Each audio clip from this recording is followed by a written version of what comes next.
This is the second video in the series, and I'll be talking in more detail about the parts that will make up your wind turbine.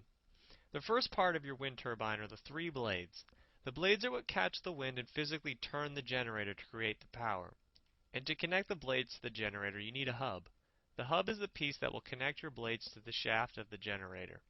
And the generator, or DC motor, in case you forgot from the last video, is where the power gets produced. As the blades spin, they will also spin the generator, which is where the power is produced in the turbine. The next part is very important, yet it's almost always overlooked: your tower. The tower is what anchors your wind turbine to the ground, and you'll need something relatively tall and sturdy so that when the wind speed picks up, your turbine won't vibrate loose and fall down.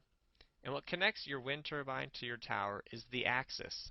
The axis is what gives your wind turbine the ability to turn to face the direction that the wind is blowing.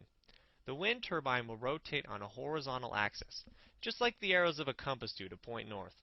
Without an axis, your wind turbine will be highly ineffective.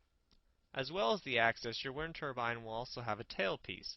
The tailpiece is what the wind will hit to spin your wind turbine into the direction that the wind is blowing, to ensure that your wind turbine produces power at its maximum capability at all times. That's it for the parts that will make up your wind turbine. Now I'm going to discuss a few parts that you'll need in order to actually use the power that your wind turbine produces. The first part is your battery. The battery will be used to collect the power that your wind turbine produces. And as a safety precaution, you also need a charge controller. The charge controller is used to prevent your battery pack from overloading from receiving too much energy from your turbine, and it's an absolute necessity.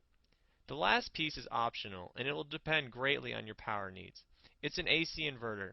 Your turbine will be producing DC power, and if you want to use the AC power, then you need to buy an AC inverter to turn that DC power into AC power. So that's it for the parts list of your wind turbine. The next video in the series is going to be about money. I'll talk about how much money your wind turbine will cost you and how much money you can save by building your own wind turbine.